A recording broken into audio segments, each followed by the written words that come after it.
Good morning, afternoon, evening, everybody. Welcome back to Soul Coffee, and if this is your first time, welcome. I'm your host, Dr. Jamal Früster. I'm really excited to be able to share this episode, as this is episode 100.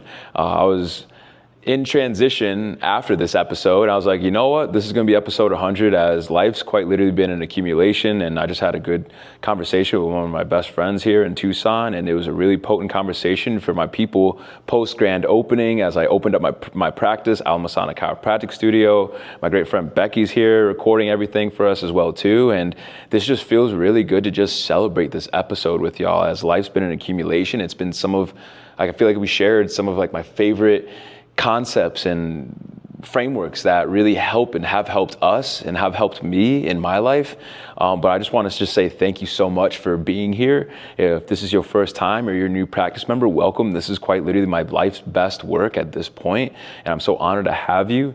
The name of this episode is How to Be an Efficient Workhorse, as I like to think that if there's one thing I know how to do, it's bust my ass.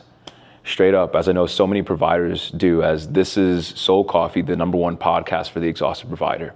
What is a provider? I am so glad that you asked. It is an educator, it is a small business owner, it is a parent, it is a healthcare professional, it is a frontline worker, and or it is an athlete. It is someone that is endeavoring in life to create a better reality for themselves and those around them, but they're also pouring and pouring and pouring and pouring from that empty cup. So this is a space for you to be able to get yourself poured into, get caffeinated at the soul level. So, what's next is just the introduction of my boy here, Coach Taylor, who's my personal trainer. Life kind of, brought us into a great collision in the best way, as I ended up getting able to take care of Coach almost like 2 years at this point, 2 years ago, where he's in Prescott, Arizona, which is literally 4 hours north of Tucson. He found me on Instagram, and he's like, you know what? I think this guy can help me.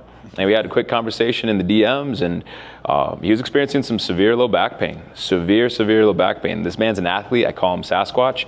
And he has the capacity to lunge 400 pounds, which is a part of what brought him in over to the source when I was over there, which I've graduated, and just want to shout out to all my people over there as well too, because they showed up for the grand opening in different ways. But Coach Taylor is a holistic personal trainer and coach. He works with executives, he works with high-level athletes, he just works with high-level humans.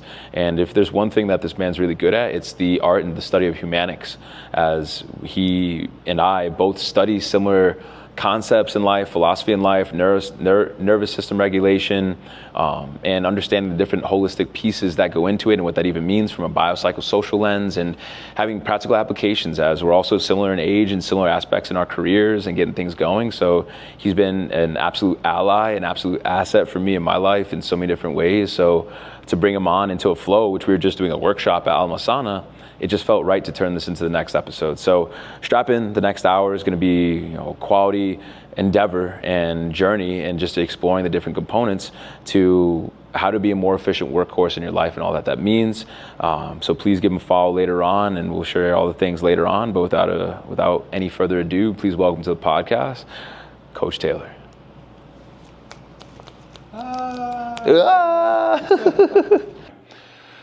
I mean, first and foremost, defining, what is a workhorse and, why a workhorse. I think one thing that's important to be able to appreciate is being able to find what is your aim. I listened to Dr. Jordan Peterson the other week, and he said a few things that are important, but when it comes to what are even working for, it's one thing that I think a lot of healthcare professionals, a lot of providers, they can have this goal of needing to accomplish X, needing to do X, small business owners as well too. They need to do X, Y, Z to cover the capital or whatever it may be. But what I want to offer is, well, what's your aim? As Jordan Peterson reflects, it's not necessarily the accomplishment of a goal that then leads to feelings of happiness or positive feelings. It's the progress all along the way, because if you're aiming, well, you can have an idea of what the bullseye is, but the thing is, from a mental realm, there isn't a literal bullseye, but it's instead this dynamic entity that you're aiming for, but allowing yourself to progress along the way, I find, and I resonate with, to lead to a lot more positive feelings, not of just happiness, because I don't think it's the end goal. He's like, people are like, I just want to be happy. He's like, you got to remove just from it. That's like one of the hardest things along the way. But if you're able to allow yourself progress, but allow for the aim, but then as you go through the process of life, example A, going through like a workout with like coach, you might have an idea to hit something of like a squat max or whatever it may be, but based upon your resources, based upon your energetic state, based upon all the stressors that are accumulating and breaking your body down or building your body up, it allows for dynamicness. So my first offer for my people is, while you're going through this and you're taking some good notes, is what's your chief aim in life and what's most important for you? One, from an output stance, but as you're also thinking about the output, I also want you to think about what is the quality of health and energy that you actually want to be in, not at the end, but all throughout the process. Oh, absolutely. It reminds me of a concept in strength training called the SAID principle. It's like specific adaptation to an imposed demand. So any type of demand that you're placing on yourself, physically, mentally, emotionally, spiritually, etc., needs to be specific so you can specifically get better at it. Nice. Because if we're just doing a bunch of random things with no real rhyme or reason, or like leaking energy all over the place just to like, do a lot of stuff and like feel productive, like feeling productive doesn't necessarily mean being productive if it's not quantified with like some type of actual like factual information. You have to be like monitoring that and making sure that you are being efficient so you can actually handle a lot, not just feel like you're doing a lot. That's good. I love the specificity with it, because Jordan Peterson also says he's fire, by the way. Like he's one of the most brilliant minds. The only reason why I'm talking about him, only reason why I think it's relevant, he's a psychologist, and when we're your healthcare professionals, like we need to work and jump over so many obstacles that are crafted in the mind, and they're intangible, but it's important to make it tangible. And I think that's what Coach just was reflecting, is you got to make it tangible, because if you don't have a name, that's the quickest way to experience confusion or anxiety, because you don't even know where you're going. So in my coaching process, or even in my initial exam process, I got to help my people land. Where are we at? Where are we at now? Using these objective measurements of heart rate variability and also range of motion. And on the other side, in the other aspect, asking, what do you want? What do y'all want? What are y'all aiming for? What is your goal? What is the specificity of it? Because that will allow for now a focus, and then we can now craft, like what Coach was saying, the outcome assessment tools, or the KPIs, the key performance indicators of your life. Because if we don't have that, well then, of course you're gonna be confused. As so many people, they don't create a specific aim for them. And a lot of people might put agreements or different goals, but they're not even from you. They're from your parents, or they're from your school. They're from something outside of you. And this creates a dissonance because it's not actually what you want.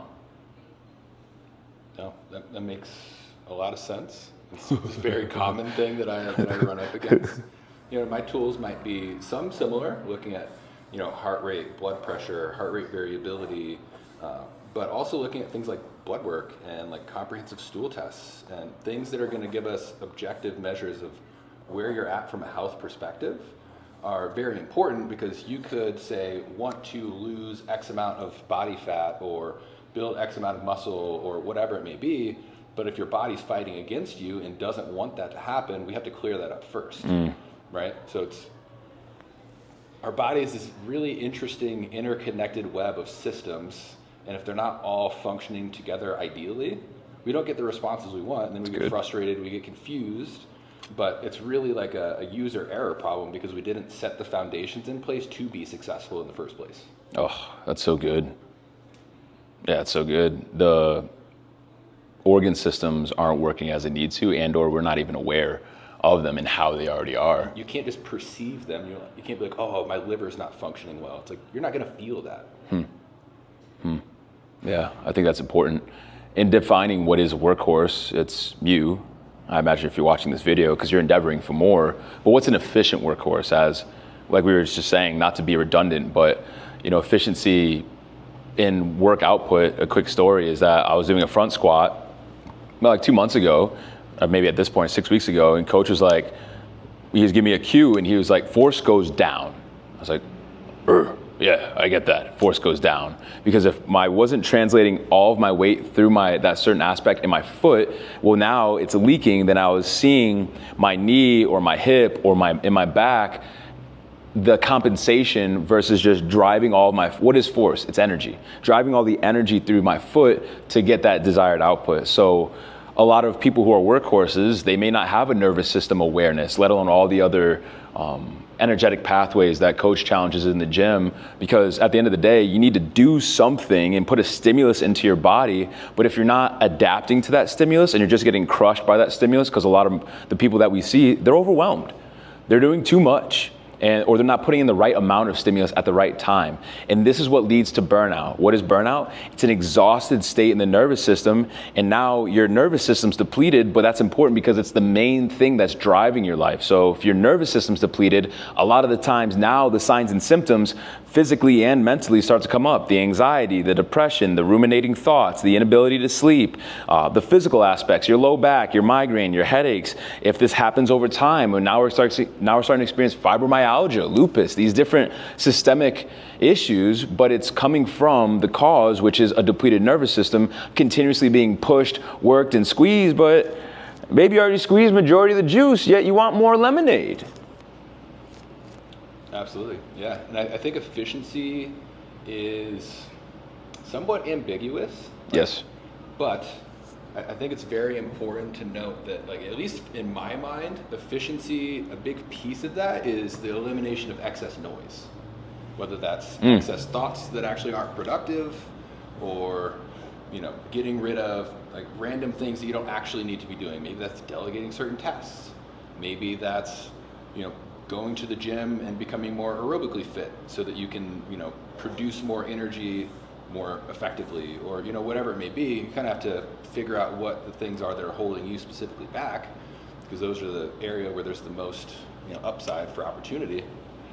But ultimately, efficiency is not necessarily just about like handling more stuff. It's like handling the same amount of stuff better and faster and just as good of quality, if not better quality. Yes. So you have more life Yes. to give other places and to receive other places. Oh, that's money. Yeah, one thing I've been saying lately, it's my job as a chiropractor, it's not to just like take away your symptoms, but it's to help expand your bandwidth so you can better adapt to the stressors. Because reality is, the stressors probably aren't gonna go down. They're gonna shift and they're gonna be dynamic in different seasons. And this is a good segue for our next section to be able to appreciate what are the psychosocial stressors that are going on in your life that then are requiring energy, requiring that demand. I keep going, weightlifting is spiritual. That's why I love working out with this man, is because when you impose a certain stimulus biologically, or say that you're under the bar, you got to move the weight. The weight is the level of demand in your life. But if you can help yourself move most efficiently and biomechanically sound through it, there's a physical biomechanical advantage that you can move in optimization, but then also discovering what's the mental and emotional optimization in your life. So take a moment to write down where you at. And if you're one of my practice members, we have a conversation, and in your initial exam process, we talk about biopsychosocial, but there's also work, there's also money, there's also relationships, there's also these different factors that are important to consider, because guess what, baby? They're still all being processed throughout your nervous system. So take a moment to just appreciate in this season of your life, what's the top stressor? Yeah, absolutely. A practice I give people a lot of times is I'll actually have them create a T-chart. So like a piece of paper or a whiteboard or whatever it may be. And on one side, they're gonna write drains, and one side you're gonna write charges. And just list out all of the things in your life that are draining your energy, and then all of the things in your life that are like recharging your energy or refilling your cup. And generally, if people are run down, generally means all the time in this case, there's a huge imbalance where there's very little charges and a lot of drains. And if you can like quantify that and put it down on paper, you can actually see what's going on, rather than being a victim or feeling like, everyone's out to get you, or life's just hard. It's usually more of a user error issue. I like that. More of a poor self-management issue than it is like the world's really out to get you, or you're just like a bad person, or whatever story you might want to tell yourself. But that's the thing too, and this is why when it comes to the psychological aspect of it, your perception. Some people might say like, I feel like coach is out to get me. I feel like so-and-so isn't supporting me. But that's not actually a feeling. That's not an emotional state. That's a perception in your mind. What you might be feeling in those two instances, you might be feeling sad, angry, frustrated, humiliated, I even take that back. Humiliation is a perception as well too, but it's so important, and that might sound weird, and that might even upset some people. But it requires responsibility, which all this is. Your health is your responsibility. And what I wanted to make a reflection off of, like Coach keeps saying, user error, and I like user error because keep in mind, you're player number one. You're the main star in your film, and you are responsible for everything. So from a book, from extreme ownership, and taking extreme ownership in all the aspects that are going on in this realm, in your health and in your life, but also from the 4 agreements with Don Miguel Ruiz, being able to do your best and operate in that capacity, that you're doing the best that you can. Don't make assumptions and don't take things personal as we often can, because that's then gonna now add more load to your mental and emotional stressors, which is then gonna impact, guess what? All of your relationships. But if you don't have a context, a syntax, a Rolex of emotions, a place that you can start is nonviolent communication. And then if you wanna understand, well, what's the unmet need really here in this relationship or in this interaction? Whether it's like, I have a need for respect, I have a need for love, I have a need for autonomy, I have a need for expression. Mrs. Clausia, if you know, you know, and if you don't, well, go check out some of my other YouTube videos.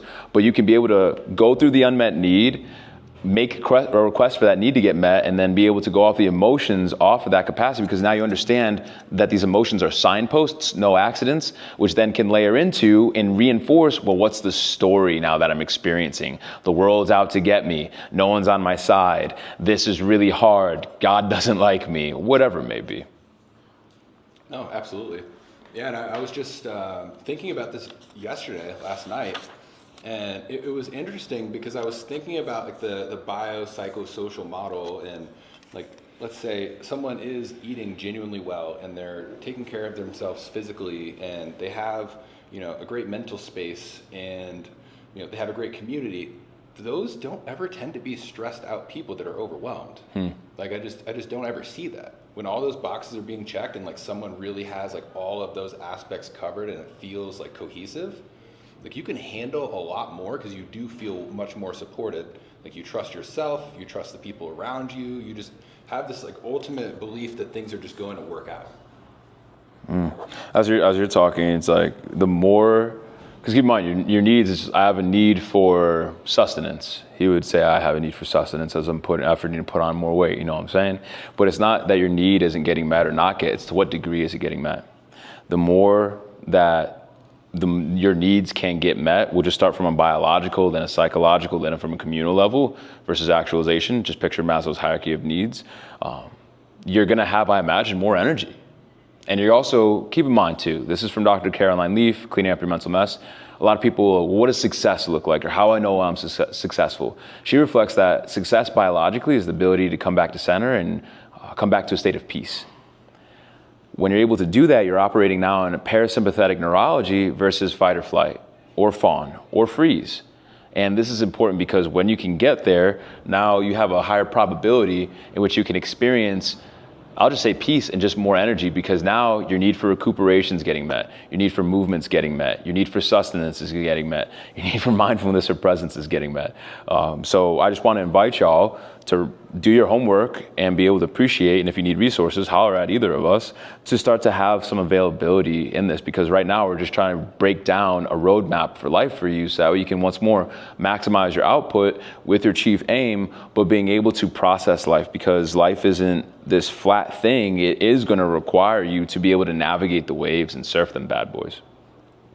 Yeah, and it's very important to understand that words all mean something, right? These aren't just like random words getting thrown out, like mindfulness or presence or responsibility. Like they actually mean stuff. It's like, what does responsibility mean? Your ability to respond. It's kind of important, right? Like it's important that we define those things so they're not just these like random words that people throw around, like, oh yeah, meditation. It's like that things happen when you meditate. It's not just like a random thing that people do. They do it for a specific reason so that they have more adaptive capacity and can just handle life from a more clear, thoughtful lens. I'm kind of just chewing that, like thoughtful, to be full of thought. Exactly. Like that's so... You want to get ultra smart really quick, get a Latin dictionary. It breaks down every word at its root, and then you can really understand what they actually mean. is a lot of people say words, but they don't know what they mean, and words are spells. So if you're just going to say a bunch of random things that don't have meaning to you, let alone disempowering. That's my bad knee, coach. Oh yeah, you're like, okay, buddy. This always happens to me. What are some other things you hear some providers say? Oh man. That's just what life is like. That's my life. Oh, especially people that have kids. They're like, oh, like I can't get sleep because my kids don't sleep. Ooh. Well, why don't your kids sleep? Ooh. It's like, well, your kids are just little adults, and they're just responding to the inputs that you're helping them have. Right. It's like, are they in front of their screens all day? It's like, oh, I want you to take a walk. Why don't your kids take a walk with you? I bet they'll sleep better. Like, why would you sleep better if you take a walk, but your kids wouldn't? Dude, there's so many providers that have, I'll just say little boys, at home, but recess isn't even a thing nowadays, I hear, which is crazy. But keep in mind, now you're letting the societal agreements and implications impact your kid, which is then going to impact you. But if you're not taken care of, you're not the anchor in your house, well, then you're out of integrity. And by out of integrity, it means like out of recognition of your wholeness, that you are a sound, strong being. And guess what? That this can change and this can heal. There's two concepts. They're the same one, but it's neuroplasticity. And that's the brain's ability to adapt and respond to its environment and shift architecturally. And the brain, and based upon the state of the brain, will dictate the state of the rest of this meat suit, the biology. So there's neuroplasticity and bioplasticity. And we can always do something about our state of health mentally and emotionally, which then dictates the physicality of it as well too. No, 100%. How we doing? You doing good? Drop any questions in the comments that you have. Bex, how we doing? Good. Okay, cool. We're just gonna keep going. We'll probably go for like another 5-10 minutes, and then we'll just bounce off and we'll have some Q&A like amongst us. So I hope that this has been valuable for you thus far, and that y'all nice sexy pens are burning in your nice sexy journals as well too. Let's see, philosophy of health and healing, and then communication being energetic management. Two things that I think are just very relevant is just being able to appreciate and quantify, like Coach started to say, where you at in health, where you at in life. If you don't define and understand what health is, well, I imagine it's a lot harder for you to be able to define what is healthy. And in a lot of y'all new patient exams, I like to offer a reflection of what is health. It's not the absence of symptoms. It's not just the absence of symptoms. It's your intellectual ability to adapt and grow to what? Well, based upon the specific stimulus that you're choosing to put into your life. Because if you're not choosing the vast majority of the stimulus that are entering your life, well, you're now adapting in a way that might be pushing you in a way that isn't where you want to go. And by that, I mean examining the quality of your relationships, the social component, examining the quality of mental attitudes and aptitudes, and what's the quality of your auto-suggestion. If you're having rough or tough thoughts, like in the morning, right when you wake up, or maybe it's in your dreams, or maybe it's in the evening, or maybe it's during the day, that's a reflection of your overall energetic state. And it is up to you to be able to shift that. Then the biology of it, it's like if you're not where you're at physically as well too, well, what do we need to be able to start to input? So, with us at least, like one thing he said to me when we started work out, he's like, yeah, no, you're gonna be a lot harder to kill. Because a lot of United States citizens in a lot of the world, they're experiencing a lot of chronic disease, which takes years to compound, and people then pick up their son or their shoe or whatever. It's like, oh yeah, doc, I threw my back out. Well, homie, that was happening 10 years ago. That was happening 15, 20 years ago. Then I'm just saying that from a means of like being able to examine what is a healthy choice. It's something that's going to help you be more adaptable. No, 100%. Yeah, and it's like, I think adaptability in and of itself is an important thing to understand. Right? Like he had mentioned, like adaptability is just your ability to adapt. And if we go back to what we talked about earlier with that specific adaptation to an imposed demand thing, the more clear you get on like who you are, where you're at in the world, what you want to get out of things, the more specific inputs you can have, and then you can get those things.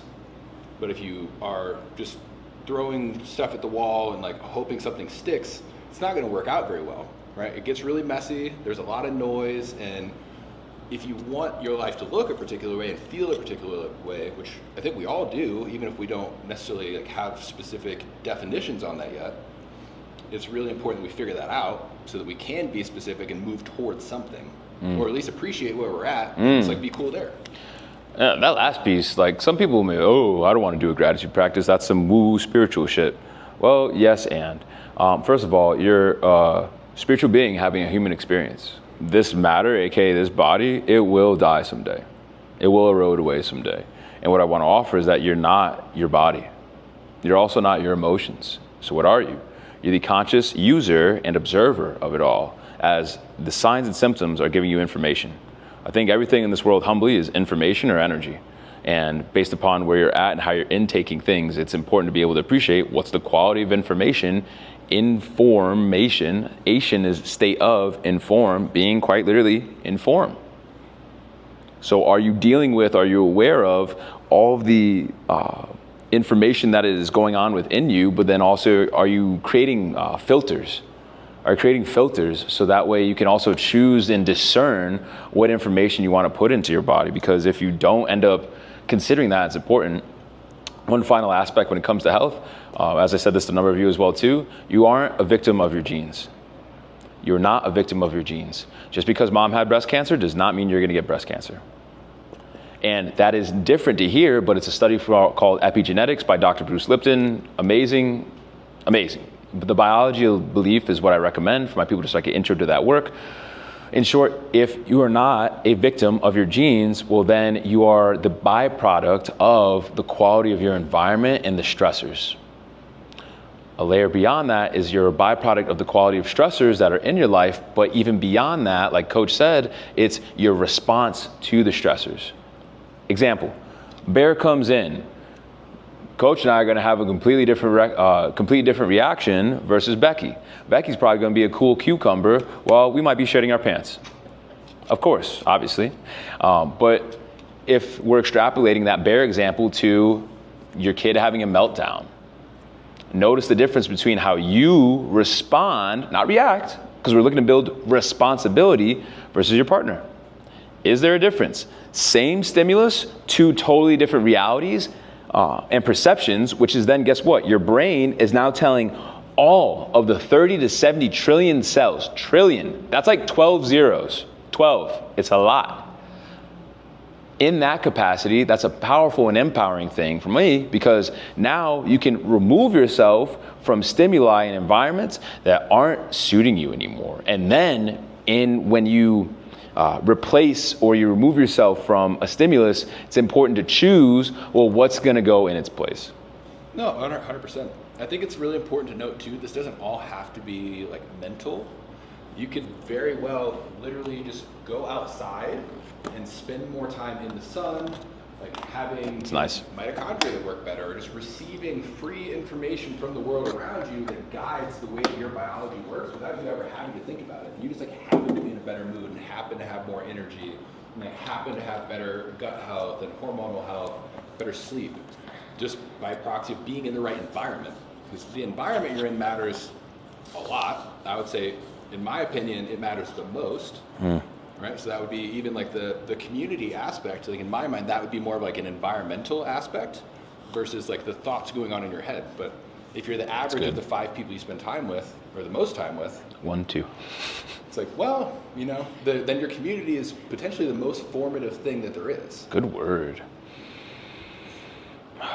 And that's really important, because a lot of people, this is important. You don't know what you don't know. You don't know what you don't know. I learned that, or I was introduced to that concept via, I like citing where I learned shit. It was Your Wish is Your Command. It was a seminar series that's on Apple Podcasts and YouTube, but it talks about the realm of mastery as well too. It's like, you don't know what you don't know. You know what you don't know. You know what you know, and you don't know what I'll just stop there. There's so much juice in discovering what we don't know that we don't know. So that's why working with either of us, we like to ask quality of questions. And we've found these through just making our lives be better and more empowering. This wasn't a overnight process for us.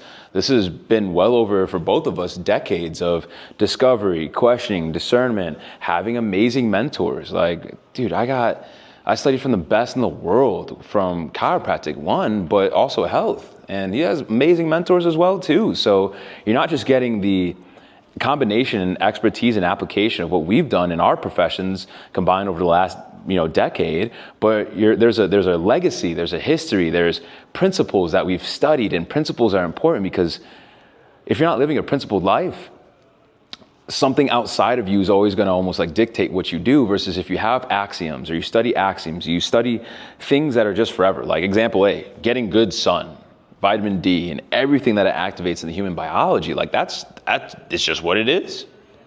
So it's important to be able to examine how are you living, and living in an examined life. That's why y'all need to have a sexy journal if you want to rock with me and care, because if we're not actively tilling the soil of this house plant that has a mind and it's a byproduct of its roots that are also intangible as well too, like, good luck. 100%. And we may get into this a little bit later, but I'll touch on it now too. I think it's extremely important, if you want to be an efficient workhorse, to treat yourself as if an elite athlete was residing within your skin suit. It's good. Right? Because you're doing all the things, like you're doing the recovery modalities, you're putting yourself in an environment to specifically stress yourself so you can get better. You're taking care of your nutrition and all these other things. Like, if you want to be like elite at whatever you're doing, whether it's being a banker, whether it's being a chiropractor, whether it's being a coach, a massage therapist, it doesn't really matter. You're then fueling yourself and recovering to be elite. Whatever that means to you, but it's the same level of like thoughtfulness and meticulousness that has to go into that if you actually want to be good. And no one is at their best if they're fatigued, ever. It just doesn't happen. Like, you can't express your greatness if you're fatigued. Put it on the reels. That's so important. And that piece can't be understated. I like to think of, like, a picture in my mind as well too, and maybe doodle while you guys are listening to us. But there's amount of output that you're outputting, but then also, is your recuperation meeting that? And if your recuperation isn't meeting that same level of intensity, that gap, that's going to create dis-ease, stress that's not getting integrated, and that's going to compound in your body. So what does this look like? I'm just saying, say you're outputting at a 10, but you're recuperating at a 2. Quickest way to burn out, quickest way to injure yourself, and it might even not even be physical too. You might be beat to shit. Like, and that's where I see a lot of my providers as well too. Like, I've taken care of multiple parents where they're like, yo, I didn't recognize myself anymore. I don't like how I'm reacting to my kids. That might not be a physical injury. You didn't hurt your back, but you are showing up in a way that doesn't feel good, and it's not in alignment with your original intention or chief aim. Well, think about this too. Jamal and I are both humans. We go through stuff literally all the time. Right now. Like growing pains, we literally get injured, like stuff happens, and that's gonna happen if you're a human being that pushes yourself to do anything. But I think it's extremely important to have a big toolbox and a lot of ways, or people, connections, whatever it may be, that allow you to recoup from those things properly. You're like, hey, I'm feeling a little overwhelmed. I'm gonna go to the cold plunge in the sauna, and that's gonna help me like get back into a state where I feel a little bit more adaptable. Or like, oh, I'm gonna go to the gym. It's like, oh, I just need to sleep longer. Or, oh man, I haven't eaten in like 8 hours. I just need a meal. And like, having the self-awareness to be able to choose the right tools at the right times for yourself is extremely important. It's like, the world's not out to get you. You're probably just doing something silly. Yeah, you're doing something unsustainable. Also, shed any good or bad. Like, some people are like, oh, I'm horrible with self-care, doc. You're just not doing it. You're not horrible at it. It's a skill that you can learn to implement in your life. And I'd say the main skill, like Coach just said, is self-awareness. Yeah, it's really a game of self, like human management, realistically. Because like, if we're a spiritual being residing inside of this meat suit, it's like, we're not the human then. We have to manage the human, but we're not the human inherently, if that's to be true. Because what is the human? The human's aspect of nature. So it's like, example A, I might put an adjustment, or I'll say you're a plant, which you are, fun fact, with emotions. Congratulations. If you water a plant or a grass, is it gonna immediately poof? Not like a chia pet, neither, like actual connected to the land, like natural, that which pertains to nature. It takes time. It takes time. So if you haven't been watering the plant that is you, well, then the soil is going to get dry, and then now you're going to start to wilt. So be mindful of your recuperation, as that's probably the number one thing that, I mean, LeBron James, for example, he invests over $1 million a year in his body, and homie's playing, how old is he? Late 40s? 40. Like somewhere in his 40s. He's somewhere in his 40s. Mid-40s. Still monstering cats that are like in their 20s, you know what I'm saying? Or some people like ask, look, because I don't have a grizzly beard, or people are like, wow, doc, you look so good for your age. I'm 31, fun fact. I'm like, yeah, that's what happens when you take care of yourself. There's so many people our age that are like, oh my God, like this is the end of the line, or I'm getting so old. And I'm like, keep that shit to yourself. Straight up. Because then if you're telling all of your cells, which they're listening all the time, by the way, and we're also supposed to have 60 to 70% of us is made of water, it's always listening. And there's, oh man, I think it's called the hidden messages in water. And they did an experiment, and they measured the cells structure of different water molecules that were one was being like yelled at and being played like this low quality or this intense quality of like rock music, and then just being screamed at. And the water cells, they were like compressing, and they were formed in a certain like way, and they were yellow, and they were dying. Then there was water cells like, you're so beautiful, you're so loved, you're so XYZ. And these were these pristine, like snowflakes, complex geometric shapes that are beautiful and they looked healthy. Your system's always listening. So you got to take heed of where you're at. No, 100%. Yeah, and I think that kind of easily even goes into like the concept of like circadian rhythms. Oof. Right? Because people think circadian rhythms are like, oh, it's like when I wake up and when I go to bed, and it's not. Like your sleep-wake cycle and your circadian rhythm are not the same thing. That's an aspect of it, but all of the things in your body, like your digestive secretions, the actual like closing of the valves, like in your digestive system, your hormonal secretions, neurotransmitters, everything is on those rhythms. And if you get out of sync, you start to get into a place of dis-ease. So they literally had a really cool study where they took a group of people with like varying sleep chronotypes, like some people that like to wake up later and go to bed later, wake up earlier, go to bed earlier, whatever. They put them together out in the forest, no electronics for like 3 to 5 days. And they're like all camping together.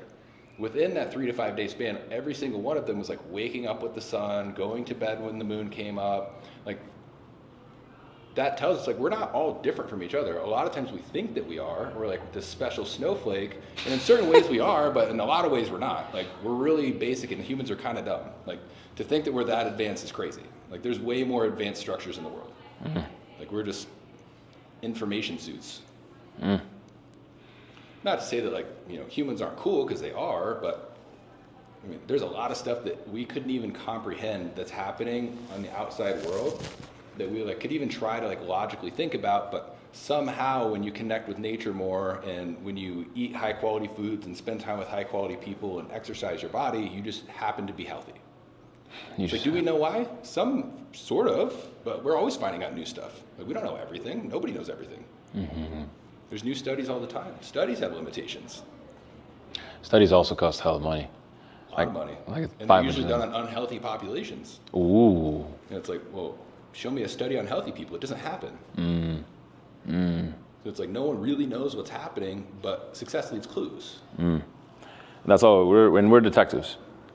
Like I see anywhere. Like last week, I saw 36 people in a day. Like this man turns out that as well in a week when it comes to like an hour session working someone. It's interesting too. We get to see an appreciation of the human experience, the human dynamic. Like we have people that boo-hoo and shed tears in our sessions all the time. I was in a new patient exam today. I said like 5 words, done. Just shedding, letting things go, processing things. And I just simply say that to say like, it's important in a means to allow. And I think that's one, before we go into a Q&A, I think that's one thing that I just want to invite people. It's to give yourself permission to fall apart. So if you guys are into like mantras at all, there's one that got me through some really hard times, and I would repeat it to myself before my meditations and during my meditations.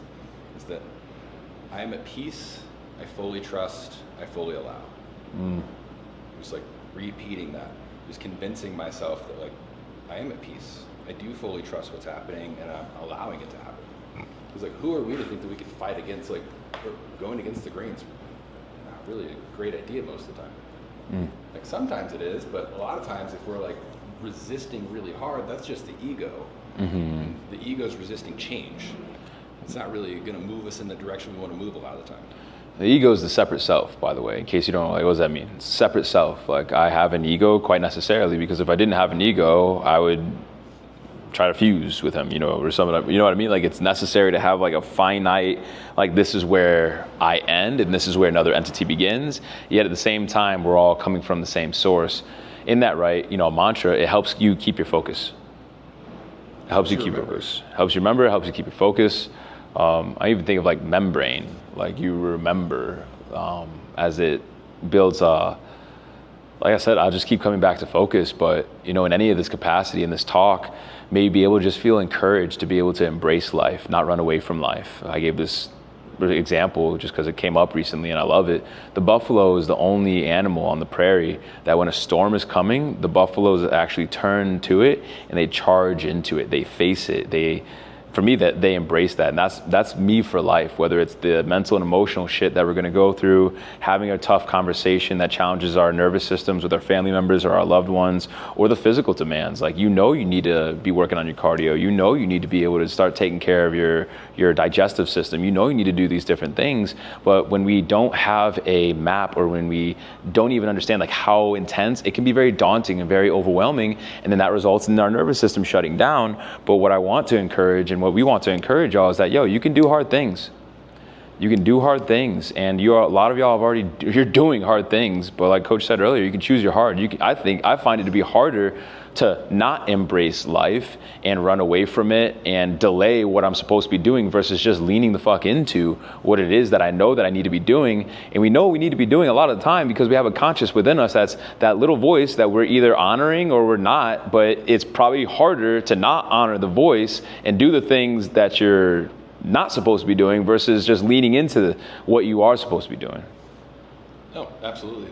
And I think to really highlight my humanness, I think it's very, I guess I'll get into it.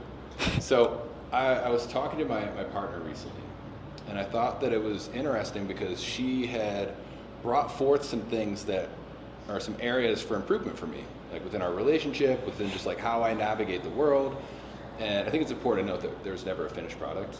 It's like every time you get to like a new level, so to speak, there's new obstacles, there's a new strategy that needs to be put in place. It really doesn't end. And when you think it ends and you think you're going to finally get there, it's a really self-defeating process. Oof. But she was explaining these things to me, and it felt very empowering to me that I knew these things already, and I had the awareness, and I was consciously choosing to not work on those things right now because I didn't have the capacity, and I know I didn't have the capacity to take those things on yet.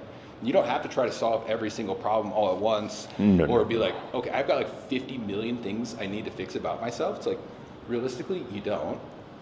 Like, usually if you pick like the biggest thing, where like, dude, I just need to go on a freaking walk every day. Go on a walk. It's like, I might have fixed literally 20 of your problems. Or like, there's a lot of stuff like that, but I think it's helpful to have a strategy and a process and an awareness to be able to choose like what types of inputs you want to make. You're like, okay, cool. I know that I can kind of improve my physical health, mental, emotional, whatever, but like honestly, my physical health really is like the biggest thing. And I have a feeling that if I get that in line, I'm gonna feel mentally better and like think a little bit differently. It's like, well, work on that. It probably fixes a lot of the issues. I think it just goes to honoring that you're a healer within, you're human within. Like that's so, it's so good. I don't want to even be redundant, but I think that's so important to, like what Coach just mentioned as well too. It's like, what season are you in? What's the most important thing right now? You can think from the 8 domains of life. Feel free to write this down: physical, mental, emotional, spiritual, vocational, financial, romantic, and then relational. These different 8 domains of life. If you just, one of those might be the main stressor. One of those might be the main thing you need to work on. Or you can just go back to our model that we're efforting to share, the biopsychosocial model as well too. Maybe it's more of a biological thing that you need to work on. Maybe it's more of a mental thing you need to work on. So, but use that from an empowering sense, because you don't need to shift everything at once. And one thing I want to offer too, if it feels overwhelming, it probably is. One of my OG clients, she was, oh, Doc, I'm feeling so anxious.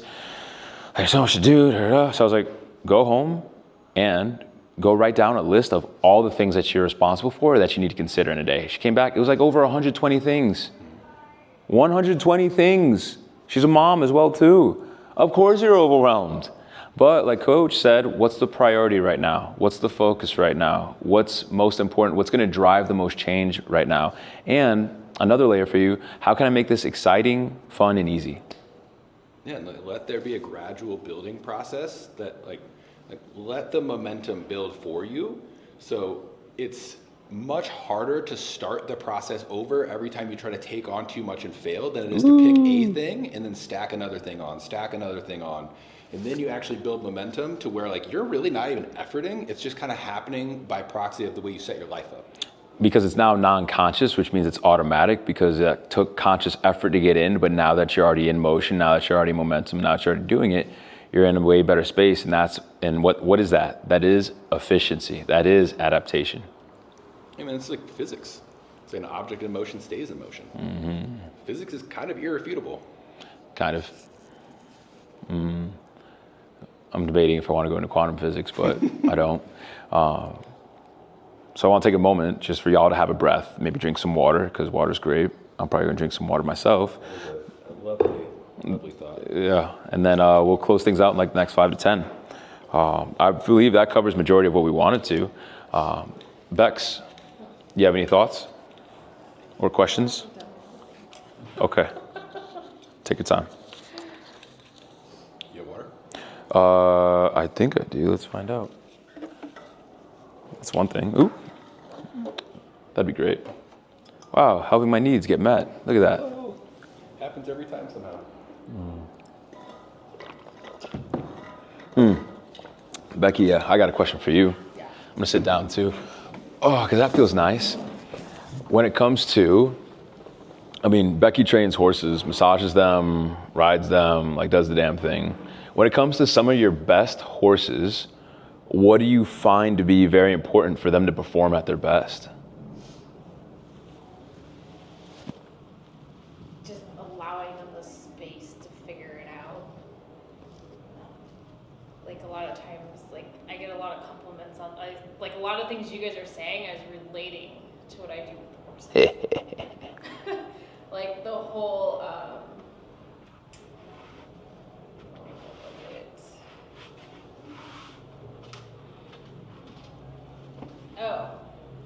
having a meltdown, like having meltdowns. Like a lot of times horses like explode, and a lot of riders try to like micromanage that. And me, like everybody compliments me on the fact that I can just sit there and ride it out. And the horse figures it out. They calm down. All of a sudden they realize like, oh, what am I freaking out about? Versus like if I'm getting in their face, pulling on the reins, beating the shit out of them, like it causes more problems.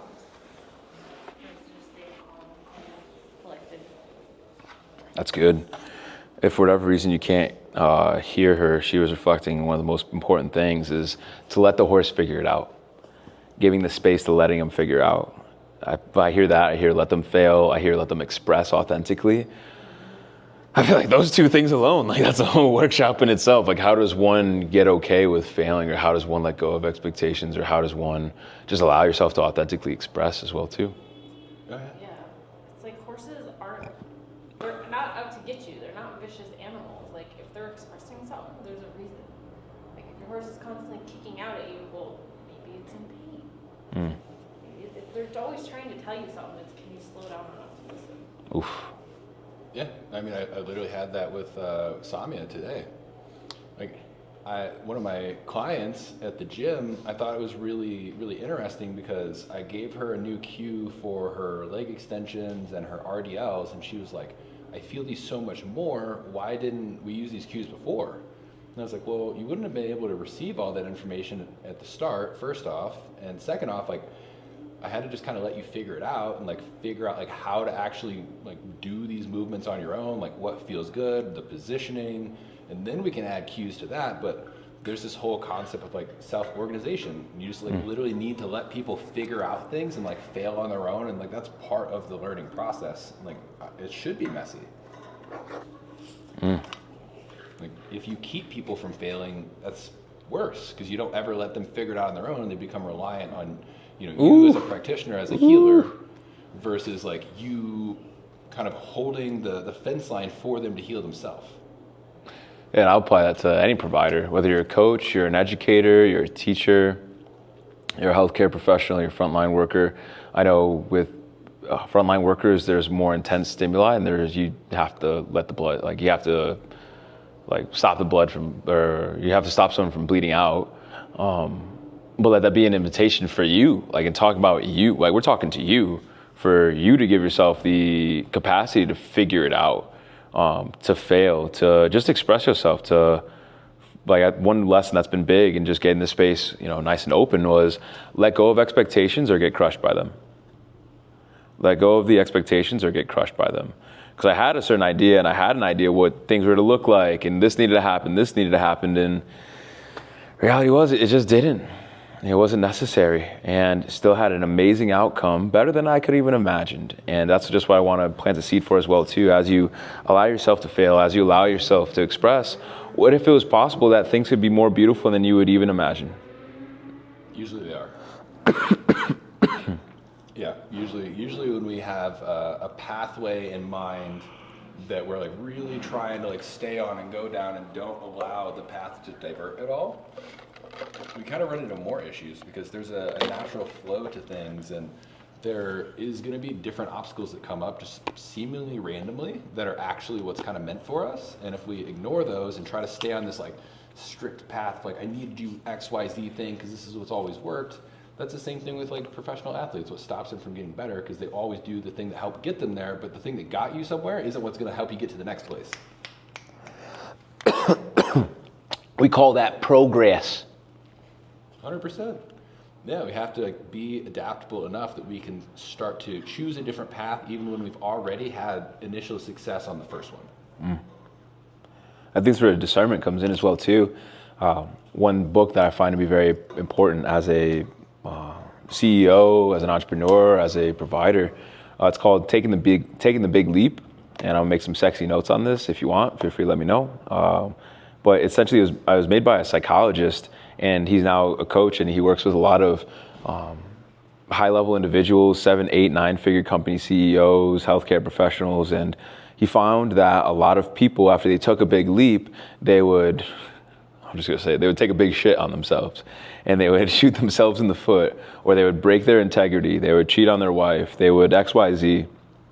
And it's a phenomenon, and I know I've experienced this in my life, and it's a part of examining our mind that thinks that we do not deserve, or we're not worthy of the success, the joy, and the positive emotions that are coming our way. Why am I saying any of this? He says in the book, you play to your strengths. He's like, and I love that he said it, but he said, what's your superpower? And I've asked that question in my workshop, providing for the provider, what's your superpower? Playing off what Coach mentioned, what's the one thing that helped get you to this point? And to study it and to analyze it, like whether it's, like he gives an example, it might start off general and then it's going to get specific. Like he was coaching one of his people who's an office manager. He's like, what are you really good at? Running the meeting. Okay, cool. Well, what part of it? Really knowing when is the right time to transition to the next subject. He's like, okay, cool. When did you get really good at that? Or when did that start to emerge? And she was like, wow. Well, it came from my home, because I would need to anticipate when my parents would go into altercation. So what I want to offer in that capacity is, what's your superpower? And to become aware of that, then get with someone that knows how to amplify that superpower and or help polish it, help refine it. 100%. I think it's a great point. I don't even have anything additional on that one. Nice. And on the other end of that, what might you not be good at? I've heard this man say it too, but whatever, he said it earlier, like delegate. Like, what are you not good at? What's not your genius? What don't you enjoy? And it can be in a life or it can be in a professional aspect, but delegate that or find someone that can be good at that so you can stay in your zone of genius. This is coming from taking the big leap. And if you allow yourself to stay in your genius, well, then I imagine your work output and your life and your quality of life is going to go up because you're allowing yourself to be in that space versus in a space of compression, in a space of repression, or a space of just frustration. And if you're experiencing frustration or if you're experiencing any of that internal resistance, we got to minimize that shit because there's shit to do. There's life to life. There's things that we got to enjoy. And I'm not saying you don't have time for that, but for me and for us three, we're efforting to optimize our lives and experience the most amount of life, not from a quantity perspective, but from a quality perspective. Yeah, I think it's important to also respect that life is inherently not balanced on any given period of time, right? Like you might be living in a time right now where things feel very imbalanced, and I think that's very normal. I think it's very important though to over time allow each phase of life to kind of gradually shift and transition in certain ways to where on the whole there is a balance. Might not be every day or even every week, but over months and years there's a greater balance to things where it's hey, I know for me every 3 months if I go on a week vacation that resets me enough that I can work for another 3 months. That sounds great. Whatever it may be, but you figure out these little things and a natural flow of stuff that lets you work really hard but also reset yourself in the ways that you need to. Yeah, I mean, in other countries, they program that in. I think it's Germany or the Dutch, one of those European countries. Everyone has a quarterly holiday, and it leads to a lot more efficiency. It leads to a lot more output. I just think of, was it George Washington? Or maybe it's just an old tale, but it's these two men, the winner would have gotten X amount of money. It's whoever chopped down the tree the fastest. So one guy was just and started going, but the other guy spent an hour, or he spent some time sharpening the axe beforehand. So that way, boom, boom, he could then chip away. And I think from a cognitive functionality perspective, and of course a physical perspective, that it's important for us to sharpen ourselves. And off T what just said, example A, I just opened up the practice and I know that I'm in a season where it's very demanding right now, but I know I'm not going to stay there. I know that there's going to be a space to breathe. And after I've onboarded so many people, now it's okay. Now let's build the culture. Now let's refine this. Let's optimize this. Let's help this run itself a lot more smoother and enroll my people in that process versus thinking I need to do everything myself. But I also think that your balance or the harmony that you're striving for, it's also going to be derived from, to bring things full circle, your aim. Yeah, it's totally normal and acceptable to go through wildly unsustainable periods of life. Wildly. You have a good exit strategy. You know there is going to be something next. You just can't stay there, right? Because that's when we get into a place where our system can't handle the workload, is when it becomes chronic. If there's these acute workload increases, or anybody can handle that. But when we're talking about many months or years of compounding that and not recovering properly, then we run into real issues. It's our bodies are wildly resilient unless we keep the stress for long enough that it adapts to that, and now we're literally just maladaptive. We're just maladaptive. We're adapting in a way that the body's not meant to adapt. It's only adapting that way to try to keep you safe. Mm-hmm. It perceives there's a significant threat that's not going to go anywhere anytime soon. And that threat can be internal. It could just literally be your thoughts. Which is wild. People literally get autoimmune diseases and all of these other things just from the thoughts in their mind. Not even anything they're necessarily doing. Yeah. Or what they're not doing, which is embracing and taking care of you. I feel complete. Yep. How do you feel, Bex? Beautiful. If this was valuable for you, feel free, let me know on your next adjustment. Feel free to take some notes. You're more than welcome to screenshot them. You can send them to me. If you want to reach out to Coach Taylor, what's your @ name, brother? My @ on Instagram is Coach_Taylor22. Any other ways they can connect to you? That's probably the easiest way. If you talk to Jamal, he can give you my phone number though. Let's see, other than that, but digest this, share this with a homie in case you're curious, you want to work with Coach, you want to work with me, you're already working with either of us. We're looking to just provide value for our people. That's all we want to do. So like I said, we're happy to adapt this workshop into what does it look like for your specific business, for your specific workplace, maybe even for your family. As we don't know everything. humbly. And also, we know a number of things and principles and a lot of smart individuals in which we've worked and crafted our own crafts. And man, if you need any support or if this is just clicking, just let me know the feedback, as that's what's most valuable for me right now, and how we can adapt this to be a more potent and efficient workshop. But feel free to enjoy some other videos on the YouTubes if you're watching that, or if you're watching that here, and we'll talk soon. Peace.